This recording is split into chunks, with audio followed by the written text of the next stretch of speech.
Hello, everyone. How are you? And top of the noon hour to you. I'm Roz B. As Roz B, Principal Broker, CEO of Arbrook Realty.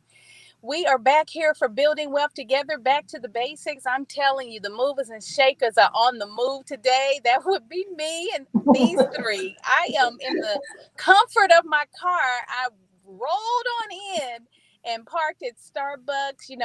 Duty calls, but that's what it's about when you're building wealth, right? You got multiple streams of income, and you're building wealth. You're helping others also perceive and build the wealth that is at their fingertips. So, for those of you who do know, I'm Rosby, and for those of you who don't know, again, I'm with Arbrook Realty, Principal Broker. We both dreams and build legacies. We got our crew here today. We're minus one. Melanie Michelle. She is taking care of herself. Y'all keep her lifted up in prayer. But as always, y'all hear the thunder, you hear the lightning, and then you tuck your ear out and you're like, no, I believe, I believe, I believe that's Rhonda. She's roaring with power. Thank you, Roz. I'm not even come behind you on the day on that one on the chorus because you know what? I don't know. I just got a feeling I'm gonna mess that one up this morning. I agree with you. Shout out, Chris. But good morning, good morning. This is Rhonda Hutchison. I am the Lone Lioness. I am powered by Paramount Residential Mortgage Group. I am a residential mortgage lender. And listen, I roar with power and passion. And I'm passionate about bridging the gap between renting and home ownership. So glad to be here on this morning again with my BWT team, minus one with Miss Mel, but we're saying a special prayer for her and just pray that, she get well soon. But just excited again to be here this morning again with my team. Mr. Chris? Hey guys, good afternoon. It's good to be back on the radio again. And hopefully you guys enjoyed the live stream we had last week where we were actually all together for our inaugural studio with our performance show. So I hope you guys enjoyed it. We tried to work out the buzz, but we were so excited. It was so fun to actually be in the same room for the first time for the show. So I was excited about that. But I am Chris Ziegler with the Ziegler Agency Allstate located in Frisco, Texas, where my motto is customer service with a personal touch. And I believe in education and consultation. And I'm known on the show as Zig, or AKA the principal, because Ooh, principal. Lord. I can't be had a principal mindset at times. I'm real laid back, but they know every now and then we have to crack that whip a little bit. So that's where I get my principal mantra from that standpoint. And I can be reached at 214-870-4269. And excited to talk about a big event that we're going to be having next Saturday here at my office, where we're going to have the drive for the food, the non-perishable items, the personal hygiene products and cleaning products as well. But we'll get back to that a little bit later on in the show. And before we get cranked up, we're going to let our prayer warrior, Ms. Rhonda, go ahead and pray us in. Okay. All right.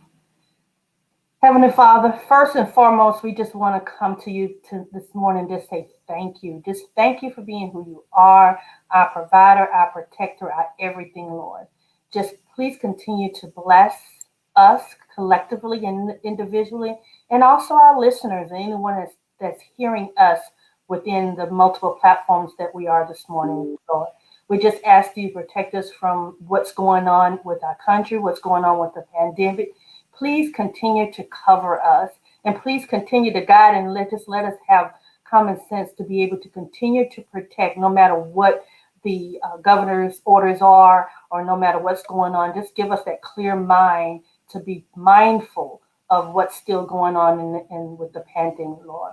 We just ask you to continue to bless our knowledge, bless our tongue, and bless a specialist and a special blessing to our BWT team member, Miss Melanie. Just, Lord, heal her, be able to protect her, let her become whole as we know that you can. And a special blessing to our guest, Mr. TJ, on this morning, Lord. Just guide him, give him the right knowledge, the things to say, the things that he can present to be a betterment to our audience and those who are listening on today.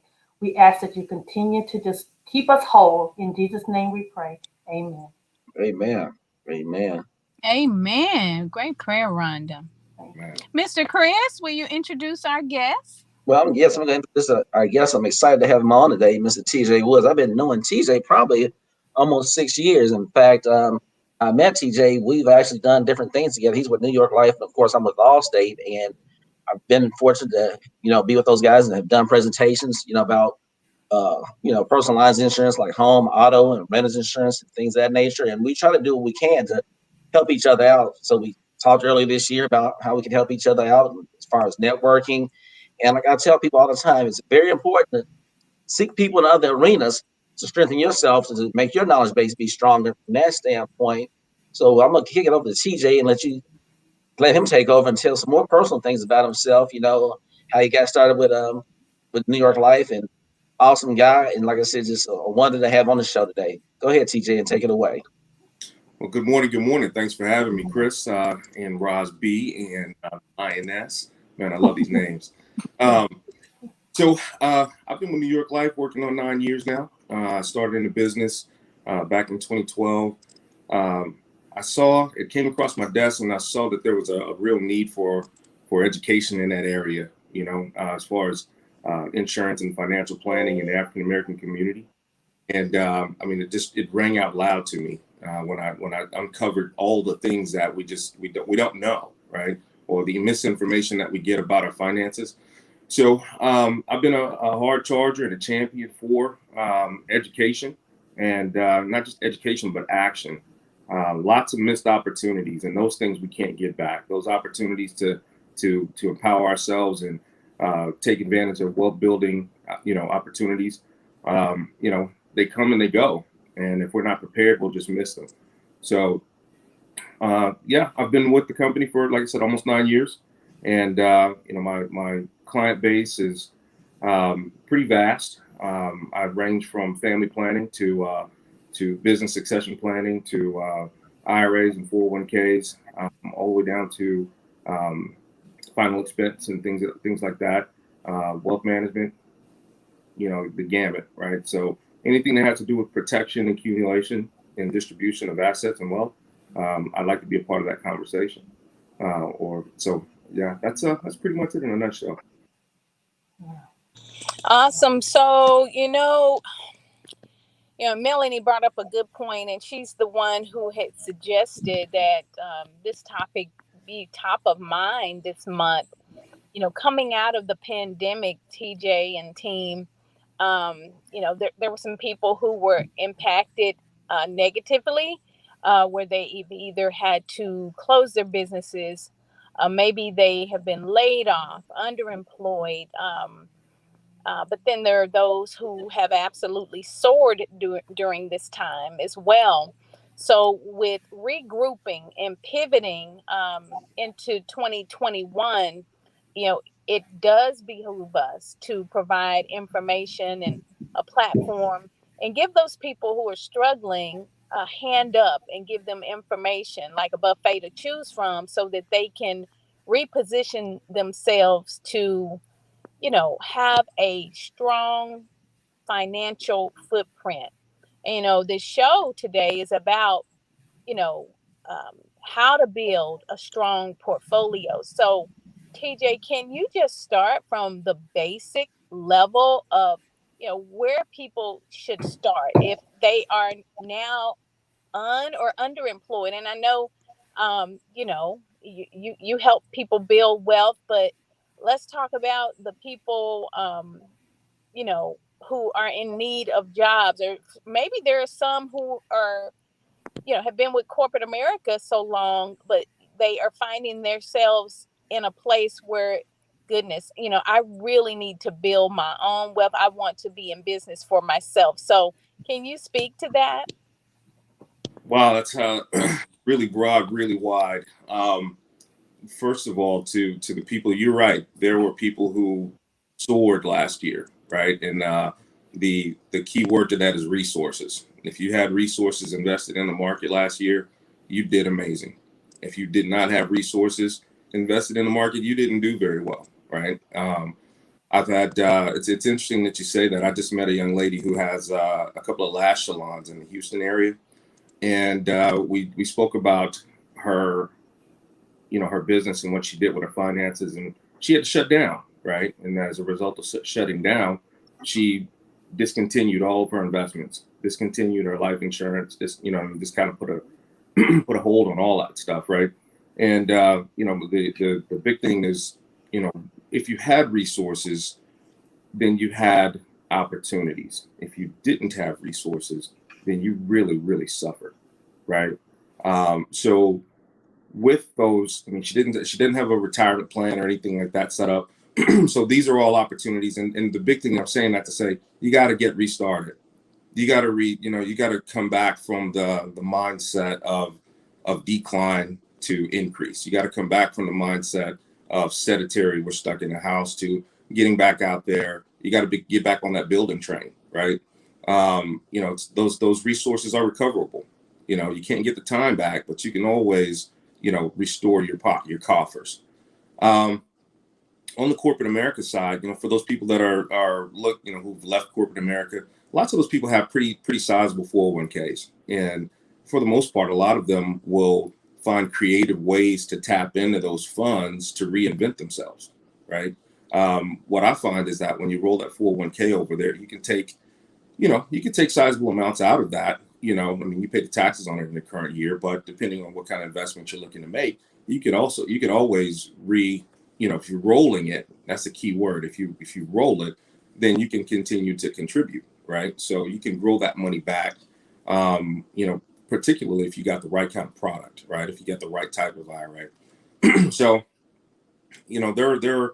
the biggest thing is accessing your professionals, right? Getting professional advice about where you are. Everyone needs a tune-up. Nothing works without being reassessed and retuned and redirected, right? So we're in a different place than we were 12 months ago. So conversely, we're in a far different place than we were 24 months ago, right? So if you haven't had your finances looked at, if you're not reviewing your homeowner's policy, reviewing your insurances, some people did deferments on their homes. I've had a few clients complain because they didn't pay the taxes and insurance, so they tacked it on your home loan, in 21, right? So these are things that don't get discussed, right? So now you've got this significantly higher house note because they're tacking on all of your taxes and insurance from the previous year as well. So there's a lot going on. I mean, and you may not be able to restore things exactly like you had it. So getting to a place where you can, or getting the help or the advice, the tools to reposition yourself and start to build again, I think is just the most important thing, right? Everyone's a DIYer anymore these days, and everyone's a day trader and, all that stuff. I love it. Go for it, right? But there's a reason why professionals are professionals. I'll give you. So I took my son a couple of weeks ago to Darian Thompson's football camp in Frisco, right? And the entire defensive secondary was there coaching the kids, right? And I actually had a chance to really see these professional football players do what they do. They play like we aspire, right? So these guys are extremely gifted. There's a reason why they're professionals, right? And you don't see it on the football field because you're looking at it on TV. You're like, oh, he's not running that fast. That guy he's a cheetah out there, right? So you can't discount your professionals, and they are there for a reason. So Chris, Rosby, the Lone Lioness, no one knows how many hours you put into studying your craft to get you to the place that you are, right? Where you can give sound advice and things like that. And I don't think that gets enough credit. So for your listeners and your viewers, I would say, hey, there's countless of continuing education hours that go into the people that put this on. So you got to consult your professionals, find out what your options are when it comes to the things that happened to you last year versus the things that happened for you last year. Oh, go ahead. And Mr. TJ, thanks for bringing that subject up, especially the ones about being in forbearance and now those taxes and insurance and even those payments missed are being tacked to the end of your loan. There's the opportunity to refinance. Now, if you out of forbearance and you have at least 3 consecutive payments, no gap in between in between payments, you actually can refinance now and get into a lower interest rate. The interest rates are still low compared, and that's an option, so that you can lower your monthly payment back to maybe the original or even lower, and get out of that payment schedule where the income, the missed payments, and the taxes and insurance has been tacked onto the end of the loan. So there are options. And teacher, I want to kind of circle back to the young lady that you were talking about down in the Houston area where she, had a problematic situation with her business. What kind of dialogue and discussion did you have with her? Because, that could translate over to some of the people that we have listening today. What kind of things did you guys discuss to get her get her back on track or going in the right direction again? And maybe I can help our listening audience out as well. Well, first of all, I mean, it's trust is a big thing. So I had to earn her trust, right? I had to, and ask her a lot of questions. Okay. So I had to understand where she was, right? Do you have retirement accounts? Do you just have investment accounts? Do you have both, right? What are you saving? How do you typically save? I mean, when you're a business owner, I mean, your finances are not absolute. You don't get the same thing every 2 weeks. It's, Yeah. So, I mean, you kind of base yourself on averages and, and sometimes the business ebbs and flows, right? So Right. The conversation really stemmed on trying to get somewhat of a trend of what she's accustomed to and then finding out where she is today. Okay. And once I found that out, it's like, okay, so we got to restart from the basics. You have a business, you have a couple of locations, you have a home, you have children. If you don't come to work anymore, what happens to all of that? That's number one, right? You got a lot of people dependent on you, your employees, all of that. If you don't come to work anymore, what happens to that, right? Additionally, what's your plan for the business? Are you going to sell it? Are you going to success it? Are you going to, how are you going to draw that down, and make it a retirement for yourself? Are you going to work it the rest of your life? What are you going to do with it? So, what's the contingency to that, right? Are you still putting money away? Were you still putting money away for yourself in that regard? And then it comes down to spending habits, right? Business owners are the worst spenders. We're so compulsive. We don't go home at 5 o'clock and cook dinner, right? Well, for most of us, a lot of times it's a client dinner. A lot of times it's a client lunch. I found myself spending $100 on lunch and $150 on dinner, and the cycle can go back and do it again tomorrow, right? So so finding out about her spending habits and things like that, and then getting her to look at the place that she is in, right? Because it's not my plan, it's your plan. So if you don't understand where you are, then there's no opportunity that you're going to change your behaviors, right? So that was the basics of the conversation. And, we started at a place that she felt comfortable, and we're going to work through that from there. Great. Yeah. Great. It's interesting because you mentioned something about everybody's a day trader, and that's that's cool, but we have professionals here. They have to understand what to do with that money and what the tax implications are. Prime example, there was a young lady who reached out, and she's like, okay, I'm ready to buy. And she's, said she was making about $5,000 a month. And unfortunately, the lender could not get her pre-approved, even though she had this sizable amount that she was earning every month. The criteria to be approved for a loan is different. And, Rhonda, you can speak to that. So they could not use her income. A, it wasn't W-2 from an employer. B, as a self-employed person, she didn't have the tax returns yet to substantiate it, nor did she have, a business entity, set up. So it's a lot more that goes into just making the money. And that's true. And I see that a lot where we have the bars that come in and say, I make certain amount of money, and either A, they've wrote off too many expenses. That's usually the case. Or B, they're not filing it. They're not filing their Schedule C's at all, but have a business. So, or if of course there's other tax, but usually Schedule C for their personal taxes. So, So I just see, huh? So a lot of that goes back to if you have professionals in your life, Mm-hmm. right? Professionals aren't going to allow you to operate that way. Right. You've got So and your CPA is worth their salt. They're not going to let you operate that way, right? that way. Absolutely. Right. Absolutely. If you're making Absolutely. a significant amount of money, right? They know eventually you're going to get in trouble. Mm-hmm. If you're not reporting this stuff right and filing it correctly. You're So filing correctly. Right. into, are you living a cash lifestyle or are you living a wealthy lifestyle? And I say, there's money and then there's wealth, right? Mm-hmm. Your homes, your assets. Hey, TJ, you brought up a very good point. Explain the difference and what the bridge is to both. I mean, that's a good point. Building wealth is going to be, they say it takes 3 generations to build wealth, right? That is assets that pass. On. Right. Okay.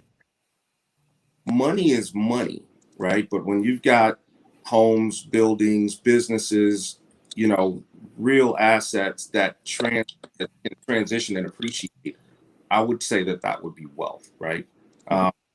You can, cash is cash, right? Anymore, Mm-hmm. it doesn't spin the same, right? They give you, you get things at a different price if you use this card versus if they process cash, right? Mm-hmm. They're reporting, people are afraid of cash because there's so many, there's so much extra work that goes into cash anymore, right? Exactly. So, if you're living a cash lifestyle, it's going to take you to a certain place. You're going to need to get above board in order to live a wealthy lifestyle where you're purchasing cars that are over $10,000, right? Mm-hmm. Things like that, because anything over $10,000 is afford it. Or 9,000 is what? $9,999 is Right. reportable to the IRS, right? Mm-hmm. Mm-hmm. And people look at that when you bring them $10,000 less $1, that's a red flag, right? So Yeah. It's a red flag. Mm-hmm. But they cash is king. And that's not, like you said, these people used to always say cash is king. That's not the case these days because, like you just said too, everything's based off your assets. And all the businesses that we do, whether it be insurance, real estate, your business, Rhonda's business, everything's predicated. Except we don't, insurance business, we don't do what we call a hard hit. A lot of stuff is predicated on your credit and those algorithms too. So, you see situations where somebody has a whole bunch of money in the bank, but then if their credit score is not where it needs to be, it's problematic for them. And people don't realize that you have to make sure, true enough, you would think if somebody's paying cash and doing these things, that would be the good thing to do. But our society is predicated on debt, which is kind of sad, but that's just the way things are. So I have to tell people, I talk to my customers about that all the time, that you have to make sure that you understand the dynamics of what you're trying to do and understand that scenario. Yeah, and our debt is not bad debt. Let's talk about Right. home ownership. I mean, Mhm. goodness. I mean, you purchased a home 20 years ago in Plano. You've probably nearly uh, double, tripled yeah, your or equity. Mhm. Yeah. So yeah, yeah. Yeah. So all debt is not bad debt, and some people live erroneously with the mindset that I'm gonna pay cash for everything. I'm gonna pay cash for everything. If you get to the point where you don't, have any bills to pay, then you've made it. You're debt free. Being debt free, meaning no credit lines to pay is perceived as being the optimal place to be. TJ That's and not true. any of the team, can you speak to that? I can actually. It's it speaks good, sounds great. And I try to go conduct some business. Yep. Very well, right? When I Yep. fill out an application, particularly for any type of large situation or purchase, there are 2 questions on an application, and that's your net worth, your liquid net worth, right? It's not 1 question, it's 2, right? So they want to know what your assets are and Mm-hmm. how much cash you have on hand, or what can you turn into cash, Liquid assets. Yeah. right, relatively quickly. So, you know, when you buy a home, if I remember correctly, y'all correct me if I'm wrong. But when you buy a home, about 6 months after you purchase that home, you got 6 months of on-time payments on that home. Your credit score increases dramatically. Mm-hmm. It does. Because that you're stable, you're not going anywhere. They know where to find you, right? Also have an asset. And it's also included an asset. It's correct. An asset. So that debt, and then we'll talk about the amortization chart on the loan, right? For 15 years of the loan, you're at the top of that amortization chart, so you get the right. That's going to be your biggest write-off in your taxable year, mostly. Outside of a SEP IRA or something like that, but yeah, it's going to be your biggest write-off. So all of these tools work together. I mean, and you have to be at a certain income range in order to take advantage of some of this stuff. Some of this stuff doesn't apply if you're not at a certain, right? Right. But you're above, or you're close to or in 6 figures, all of this stuff applies. Yeah, wealthier, as we always say. Yeah. So you're gonna need the tax breaks. You're gonna want the tax breaks. I'm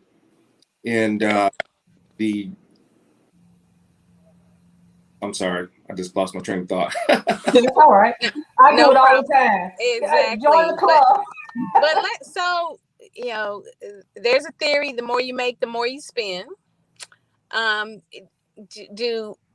mean, Rhonda, you see a lot of people coming through with loan applications, and I'm sure Chris as well. TJ, you serve clients.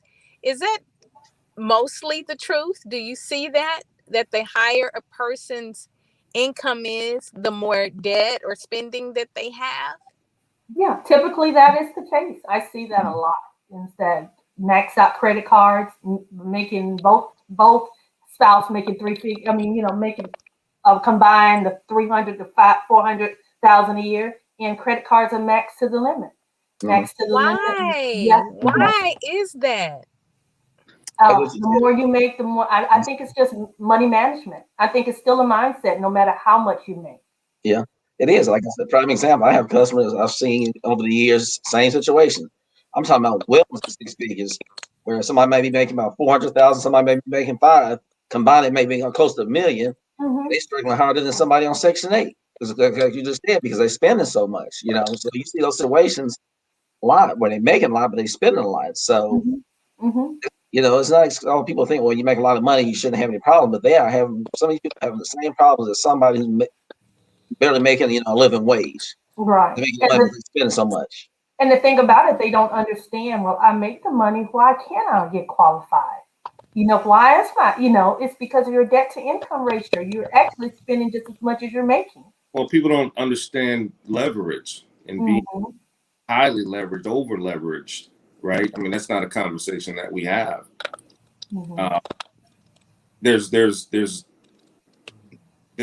value in leveraging your home or using, money from here to do that, or using money to buy a car at 0% for 72 months. Why would you use their money? Yeah.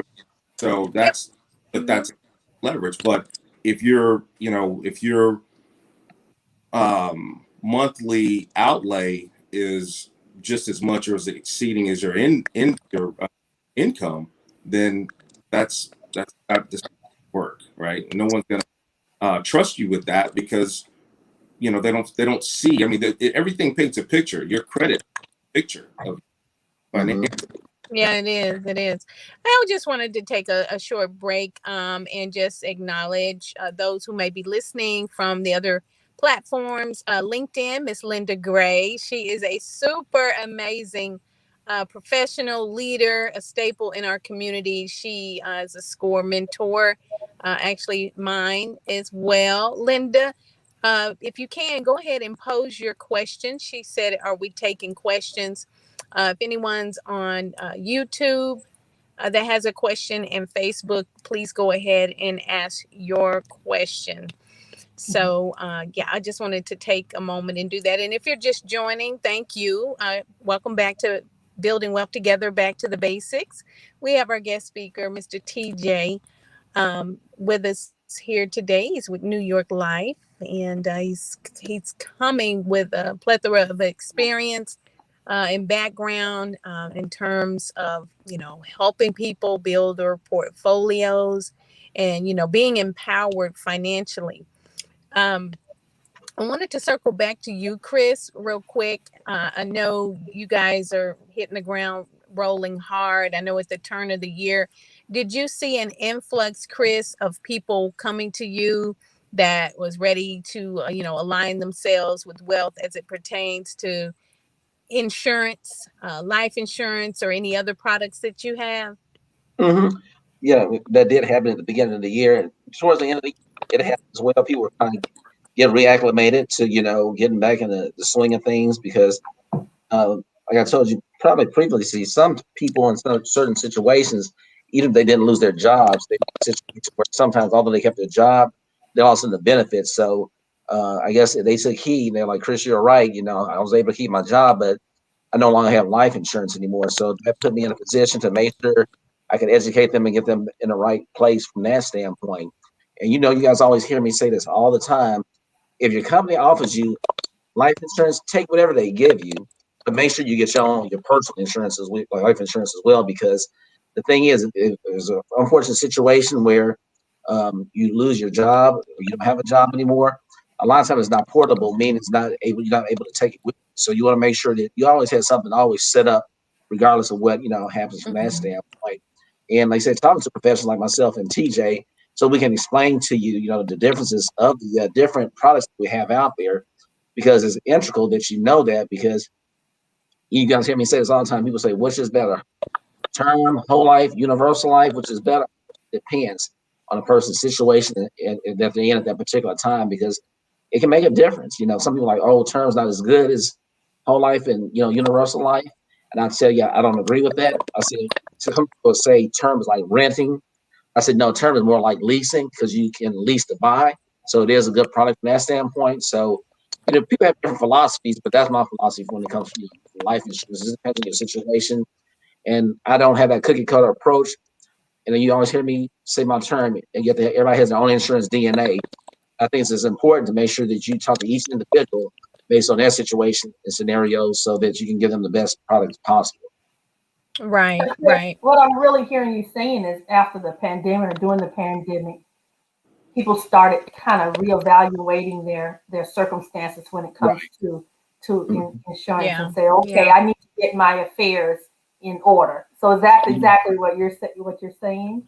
I'm gonna commend Rhonda. I'm saying that too, but I'm gonna switch to Rhonda real quick too. I'm gonna commend Rhonda because, like I said, being with these people, with Melanie, Rosby, and Rhonda, like I said, we talk all the time. I say a lot of times I know enough this to be dangerous, but like I have customers calling me because you got a perfect person in Rhonda who's excellent at what she does.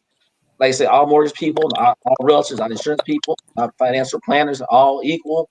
That's pretty much with any job. And like I had a customer call me the other day, and he said, asked me about mortgage stuff. I said, he said, Chris, he said, I know you connected, but you kind of give me some good insight. But because Rhonda kind of educated me, I was able to help him out. I said, well, call your mortgage company. And he said, I did call them, and they would just give him some erroneous information. And by the fact that I talked to Rhonda all the time, I knew the right question to ask the mortgage company to try to guide them so they can help him. Because I actually had to get off of the phone with a person to get somebody else on the phone because they didn't know what they were doing. He didn't know what kind of loan he had. There's a lot of things that you thought they should be able to tell him. The first person we talk to, then they have a clue. So you want to make sure that you vet your people that you work with, professionals that you work with, because all professionals are professionals. Yeah, and that's called Absolutely. linking arms together. Is that what we say? And Linking arms together. there you linking together, and that's actually what's depicted in our logo. So, TJ, do you see Linda's question posted? Are you able to speak to that? I am. I would Okay. say that, I mean, that's a very broad question. What you're after, what's good for you may not be good for the next person, right? So is that feasible? Well, it depends on what you're trying to do, right? What are you, what are you trying to, how are you trying to live in your later years, right? I mean, a big thing is how much money do you make, right? If you're going to make, I have a client now, done very well. He's a civil servant, retired colonel as well. And his portfolio is large. And that's a question that goes round and round about, should I just pay this when I'm done, when I retire? And he's retiring in 3 years. And I'm like, man, it just depends on how, what kind of income you're going to pull down. You need that write-off, or are you still making 175 without working? So do you need that write-off? The kids are gone. There's nothing else out there. You can start a business so you can write some stuff down. I mean, so Right. it really depends on where you're trying to go, right? Right. I would consult a professional or your professionals, tax professional, your financial advisor, and that the people that know your situation, and go over what the numbers look like versus. Yeah, and I'd say from a real estate professional standpoint, Linda, and the question was, is it feasible to pay off your home mortgage or get your home refinanced to make home improvements as we grow older? I tell people when they buy their first home, 85-90% of the time, it's not going to be your forever home. So with that being said, I tell people not to get caught up on the lipstick. And what I call the lipstick is the paint, the carpet, the countertops and those fabrications, because what is home ownership? It's the beauty of making it your own. But as we grow older, for instance, Linda, if you are in your forever home and you're not going to be moving, and you won't need that equity to pay down any debt or send any grandkids or children to college, or if you're not going to be taking any equity out to fund your next business venture or take bucket list vacations. Have you and your family and husband sat down and talked about how to beautify your home to make it your own so that it's pleasurable? I know a lot of people learned throughout the pandemic they wanted more outdoor living space. They wanted to make their homes more of an oasis or a fortress, that in the event, we have this situation again and cannot leave, that their home is, like I said, that place of comfort and where they have everything that they need at their fingertips. So, I agree with TJ. What is the goal? And just ask yourself that question. But a lot of people, millennials alike, are finding that 2020 and being sheltered in really caused them to say, look, I need an extra living space. I need an extra bedroom. I really need an office. But a large part, and I recently performed a survey, a large part of the people at the very top highest is that they wanted more outdoor living. Yeah. So I hope that's a combination of answers that will lead you in the right direction. What were you going to say, Rhonda? I want to piggyback off of that. I do agree with both of you, Mr. TJ. I think it's really based off each individual circumstances, your portfolio, for how financially, tight you are, and just what you have going on with you financially. It's not just a broad range. You can say, okay, it has to be assessed individually on an individual basis.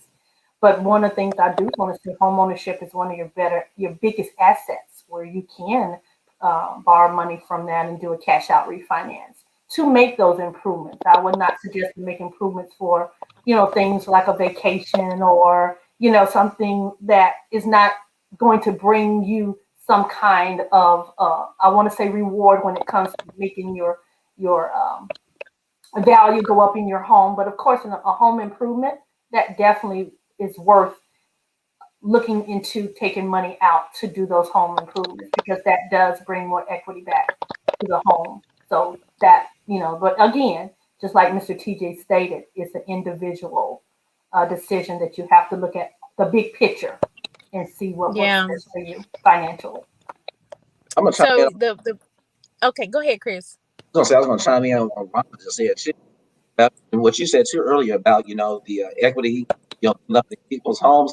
And I even telling some of my customers, some of my mortgage person from realtor, but I've been telling people you might be better served to stay in your house that you have, because some people have $150,000, $200,000 worth of equity in their homes.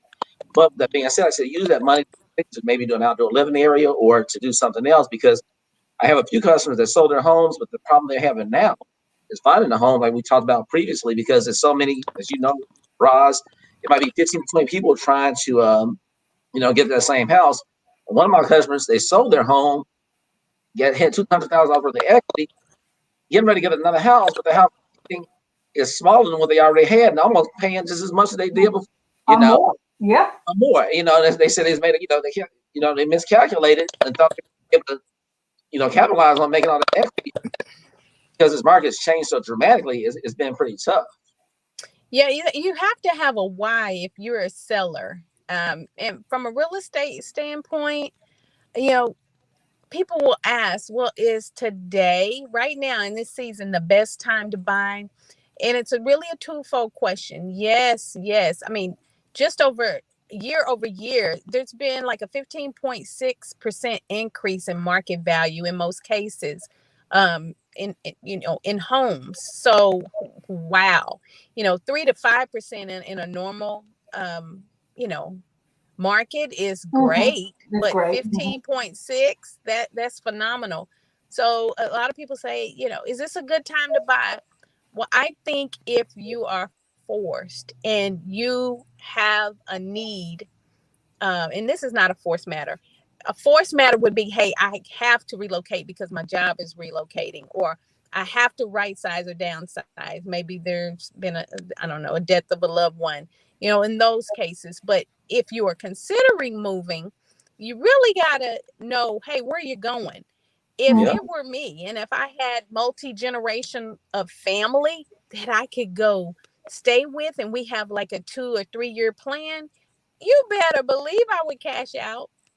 I would cash out high right now, buy low, sell high, and see what in a couple of years those prices do, which it's anticipated we're going to level out, and be in a better position where you can get some greater deals. So that's my take on it. But I think to make the decision with the trusted advisors, with family, to say, is this a time that we start to build equity for a home, have quiet enjoyment? Because if you were paying $2,000 a month and you had an option to make the landlord rich for about 25 grand for a year, or increase your equity, not increase your equity, pay more for a home today that's 25,000 above list.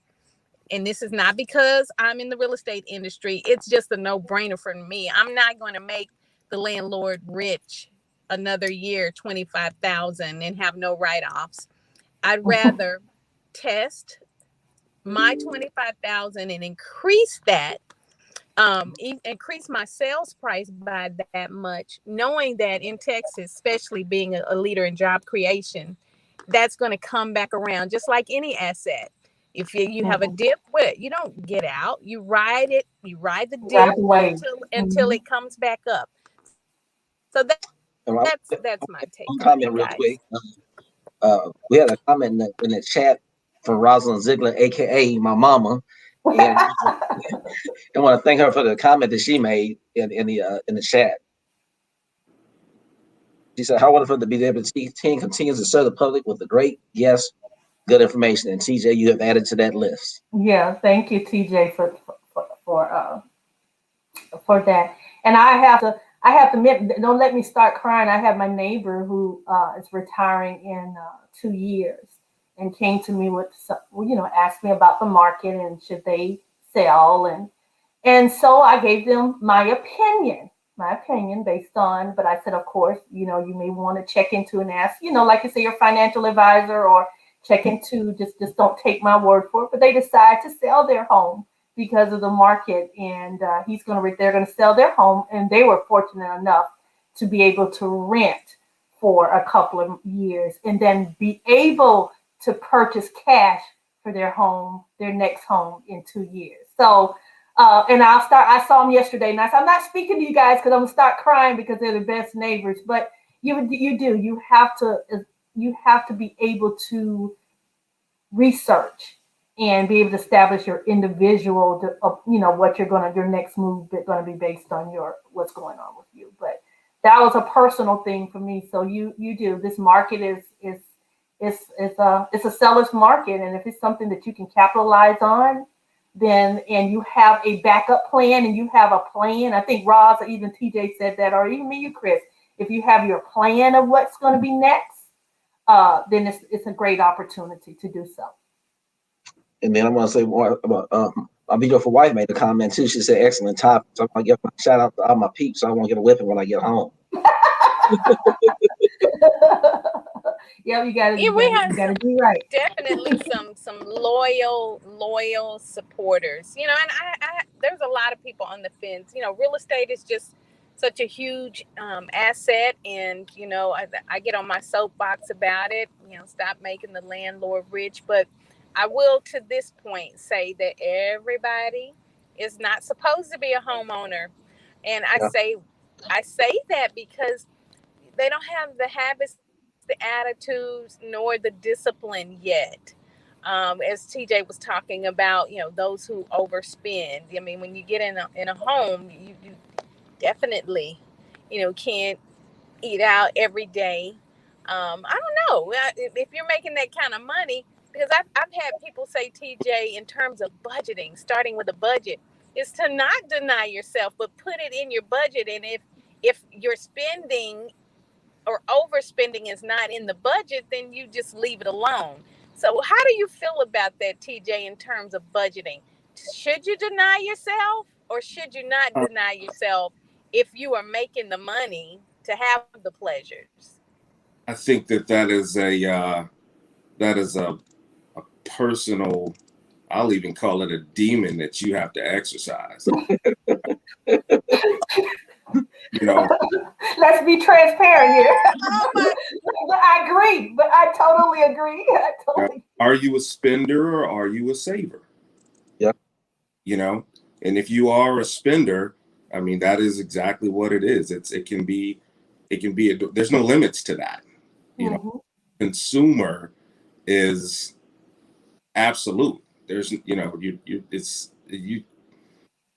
it's harder to break the habit than it is to start it, right? So denying yourself, I think it's more of creating boundaries for yourself, right? Living inside, I call it the margin. I love that. I love that.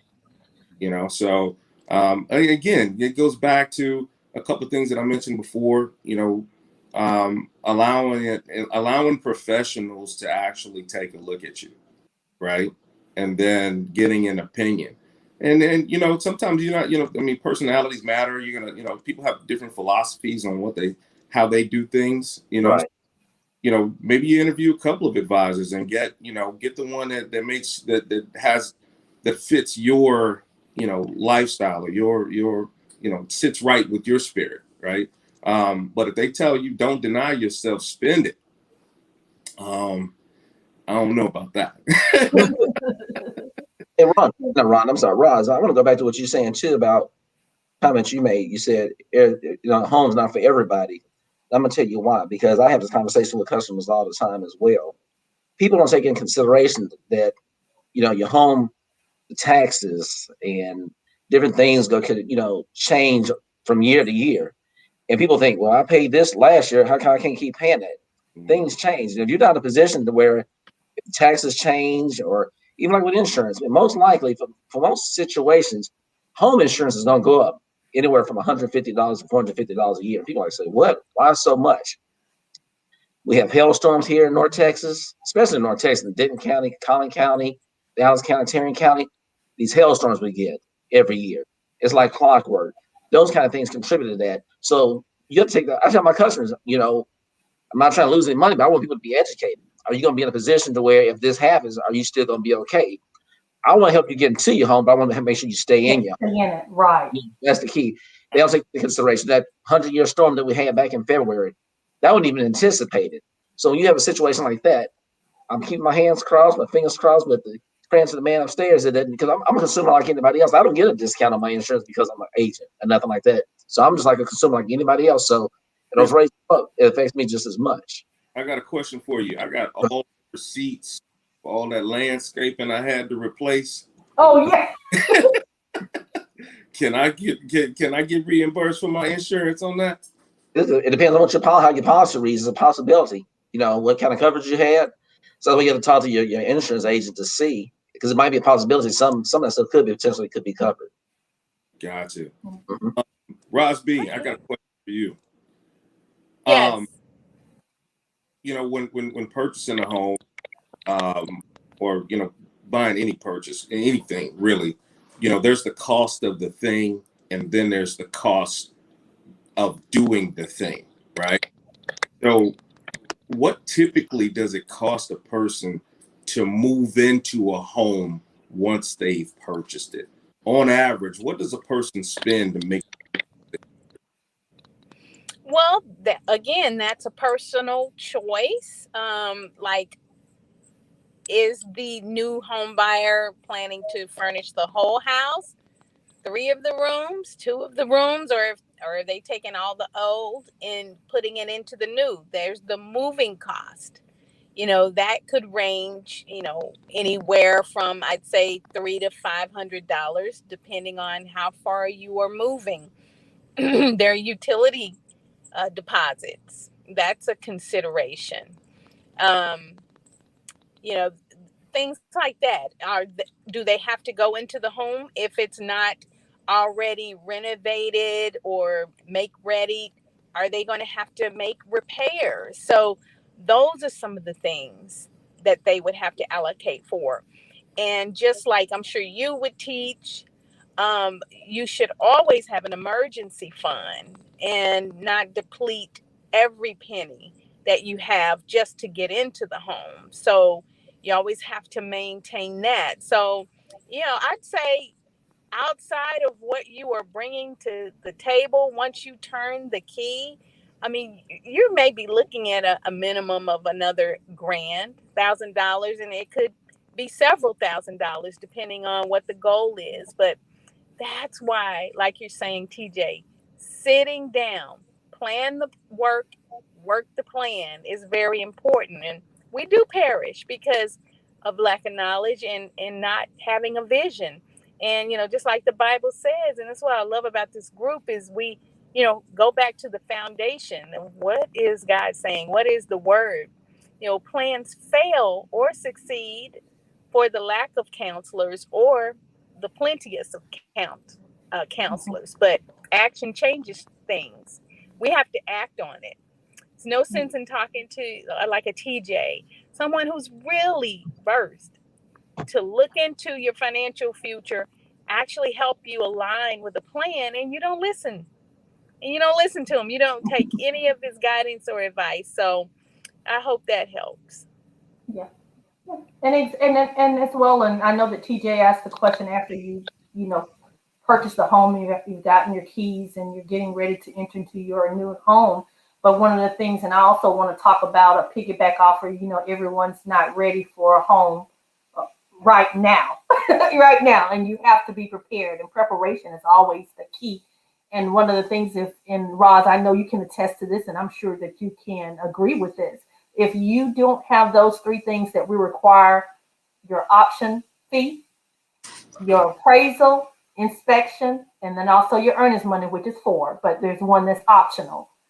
then if you don't have that money already sitting in the bank and available, we're not even talking about your down payment, because that's another issue. But if you don't have that, at least that upfront money, then you are definitely not ready to move forward to purchasing a home. Absolutely. No, because we're not going to borrow the option and the earnest money if we don't have that, the skin in the game, the upfront cost. And that's what we do. I'm kind of old school in this new school age. I'm still old school.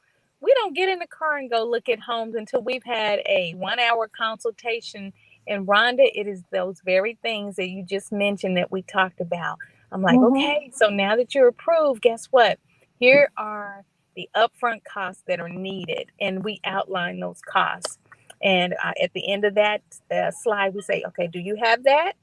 If they say no, I'm like, ooh, put the brakes on. We're not ready. Yeah, we're not ready. Exactly. You'll do like this, Roz. You don't open that door before they go and get out of here now. Yeah. When the car's still rolling. Yeah. And then that's one of the questions that I ask, of course, when I'm pre-approving a prospective buyer, is that I'm looking at bank account statements. I'm looking at 401ks. And if I see that if you don't have at least those upfront fees, I'm asking you, you have this, because these are things that you're going to need. So I'm also looking at those things as well when I'm pre-approving a borrower. And go to what you guys have said too. So, not saying that you shouldn't look, but the thing is, that's when you go to your mailing mails and you go talk to her about your credit, so you can start getting your information together, talking to the insurance person, so you get your information together. And we'll educate you what you need to do. Might not want to go and do a whole bunch. You might can do that on your own time to do the looking, but if you get with us, we'll kind of educate you on what you need to do in order to make that dream a reality. Right. Absolutely. Hey, TJ, as we begin to wrap up, can you just do a synopsis of the basic principles of how to build a strong portfolio, like just some takeaways for listeners here, what to do first, second, third, fourth? My school of thought, the way I've been taught, it's always protection, accumulation, distribution, and legacy. So you protect your asset. Your biggest asset is going to be yourself. You protect that asset, and then when that asset is protected, then you start to grow your wealth, right? And that's investing, systematically investing, right? A monthly investment is somewhat of a dollar cost average, if you will, right? And then looking towards working with the end in mind, looking at your lifestyle and saying, okay, so, I make 150 now. What could I live on in retirement? Because I'm not going to be working at that time, so I'm not going to be making 150. Can I live on 100? Can I live on 80? Right? So working with the end in mind, and being honest with yourself, right? And if I am a spender, what can I really live without? You know what I mean? Like, do I have to go shopping every time I leave town? Or so, basic tenets is being honest with yourself and where you are, right? And the biggest thing is sit down with someone, have a conversation. Conversations are free, right? Conversations are free. Be open to the advice or the assessment. And if you go forward with the plan, right, don't be afraid to pay for the plan, right? You get what you pay for, right? If someone will do the plan for free and you like them, okay, great. If someone's going to charge you for the plan, that means you got some sizable assets and you really want them to put the time in, right? Nobody wants to work for free. Nobody on this call wants to work for free, right? So just be mindful of your professionals. Go sit down with them. Be transparent with an open mind. Wow. I kind of chuckled off of that when you were saying going out of town and having to buy new clothes when nobody's going to see you. Nobody ever saw you before. Why do we do that? That's frivolous. Amazon stuff y'all got last year, just being able to wear. That wasn't me. You're right. Go out of town and get an outfit for somebody that never saw you before. You can wear your old one, but that is a great statement. You're so right on that. So, Rosby, go ahead and get that round robin going for us.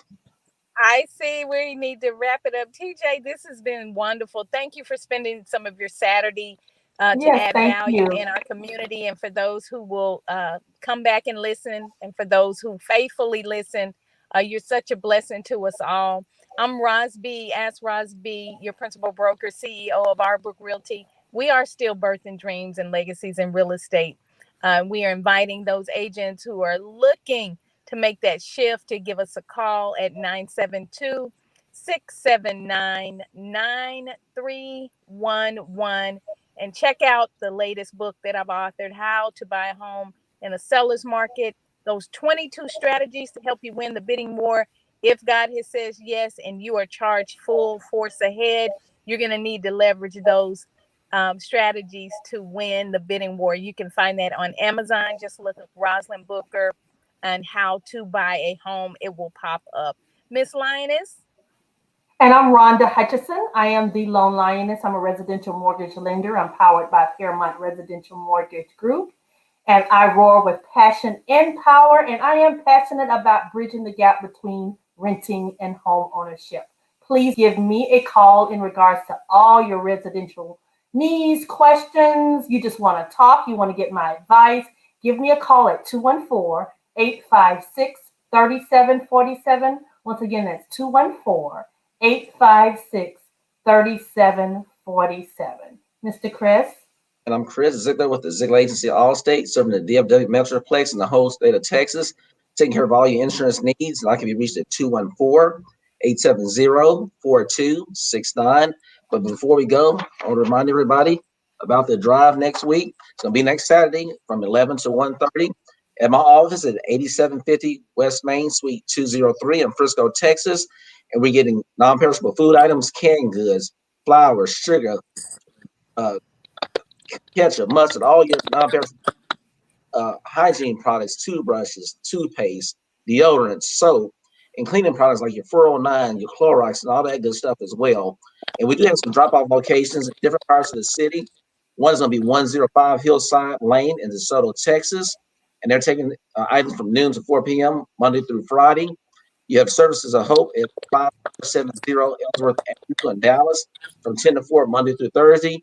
And you can come to my office Monday through Friday from 10 until 5 at 8750 West Main Street, Suite 203 once again.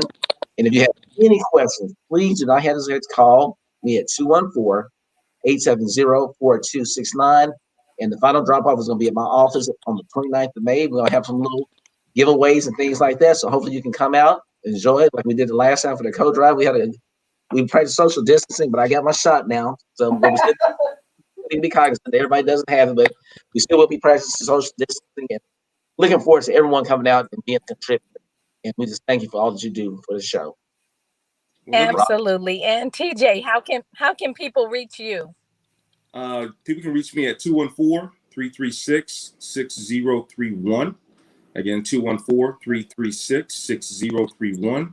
Or you can email me at ttwoods, ttwoods like tiger, at ft, that's Frank Tom, .NewYorkLife, all spelled out, .com.